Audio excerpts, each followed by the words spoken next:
Hoje eu irei demonstrar para vocês a lei de Ohm. Para isso, eu irei utilizar o modelo de Drude. O modelo de Drude visa explicar a dinâmica dos elétrons em metais, ou a condução eletrônica em metais. Imaginem esta seção de um fio condutor. E esta propriedade, condutor, deve-se ao fato desse fio ser composto por átomos com elétrons fracamente ligados aos seus núcleos. Assim, surgindo uma perturbação externa, esses elétrons tornam-se livres. Esses elétrons, de uma maneira geral, movimentam-se aleatoriamente, tendo uma velocidade média igual a zero. Mas, quando eu aplico um campo elétrico nesse fio condutor, mesmo que individualmente eles tenham movimentos aleatórios, surge globalmente uma velocidade de arrasto, que é a definição de corrente, onde a definição de intensidade de corrente é dada pela razão entre a quantidade de carga por tempo. Densidade de corrente é definida como a quantidade de corrente por área, ou ainda ΔQ sobre ΔT vezes a área. Agora imaginem que eu queira saber a quantidade de elétrons de cargas que atravessam essa área por um determinado tempo. E eu sei que este fio possui uma quantidade de elétrons por unidade de volume, definida como a densidade de elétrons. Dessa forma, eu sei que a quantidade de elétrons que atravessa essa área é igual ao volume vezes a densidade de elétrons. E lembrando que o volume é essa área vezes a altura. Essa altura é uma distância. Lembrando da física clássica, onde V é ΔS sobre ΔT, essa distância é V ΔT. Portanto, o volume é igual a área vezes V vezes ΔT. Substituindo, nós temos que a quantidade de elétrons é igual a densidade vezes área vezes a velocidade vezes ΔT. A quantidade de cargas é definida como Q igual a quantidade de elétrons vezes a carga elementar. Substituindo nessa expressão, nós encontramos que a quantidade de cargas que atravessa esta área num determinado tempo é igual a densidade de elétrons vezes a área vezes a velocidade vezes ΔT vezes E.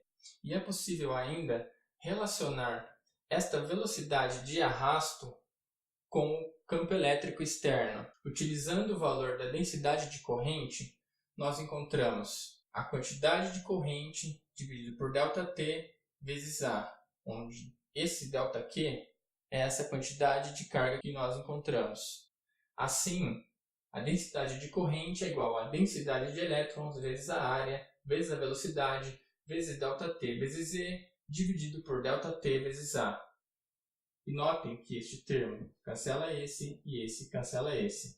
Portanto, a densidade de corrente é igual à densidade de elétrons vezes a velocidade de arrasto vezes a carga elementar.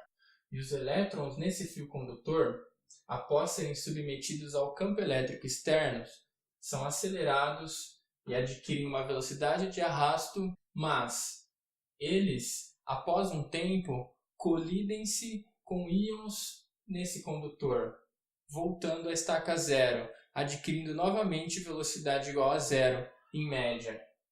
E o tempo médio dessas colisões é definido pela letra tau, que é o tempo médio que cada elétron leva para colidir com outro íon. E sabendo que após cada colisão, em média, a velocidade vai a zero, nós podemos obter a velocidade média de arrasto, que é classicamente definida como aceleração vezes o tempo. Lembrando da segunda lei de Newton, que diz que a força é igual à massa vezes a aceleração, nós obtemos que a aceleração é igual à força sobre a massa.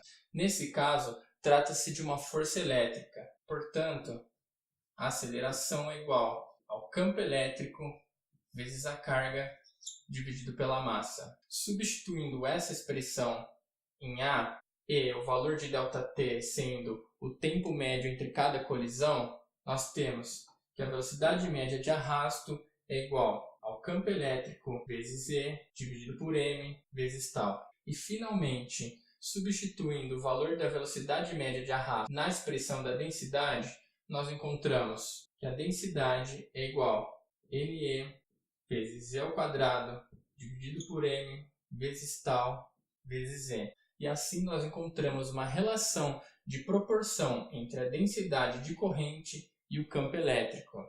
E este termo nós chamamos por sigma. E veja que ele só depende de propriedades específicas do fio. E é o valor elementar da carga, a massa é a massa do elétron, a densidade de elétrons depende do metal em questão e tal, que é o valor médio, o tempo médio entre cada colisão, depende da estrutura cristalina que compõe esse fio. Assim, a densidade é igual a sigma vezes E. E essa é a lei de Ohm. Vocês devem estar acostumados a ver a lei de Ohm como a relação entre a diferença de potencial e a intensidade de corrente, ou V igual a RI. Então, façamos aparecer aqui a diferença de potencial e a intensidade de corrente. Vejam que a densidade é definida como a intensidade de corrente por área. Assim, I sobre A é igual a sigma vezes E, que é igual a sigma vezes E vezes A. Lembrando que eu posso obter o potencial pelo campo elétrico. O potencial elétrico é a integral de linha de E escalar dl. Para um campo constante, o potencial é simplesmente o campo elétrico vezes o caminho. V é igual a E vezes L e o campo elétrico é igual a V sobre L. Substituindo nessa expressão, nós encontramos que a intensidade de corrente é igual a V sigma vezes A sobre L. Passando esse termo para o outro lado, V é igual a L sobre sigma vezes A vezes E. E esta é a lei de Ohm conhecida por todos. Este termo aqui nós definimos como R, a resistência. Sendo sigma este valor definido como a condutividade, e aqui aparece um termo 1 sobre sigma, o inverso de sigma, nós obtemos uma nova definição, que é ρ, a resistividade, que é igual a 1 sobre sigma. Portanto, nós podemos definir a resistência como ρ vezes L dividido por A. E através do modelo microscópico da dinâmica dos elétrons em metais, nós obtemos a lei de Ohm. É isso aí, pessoal. Espero que vocês tenham gostado.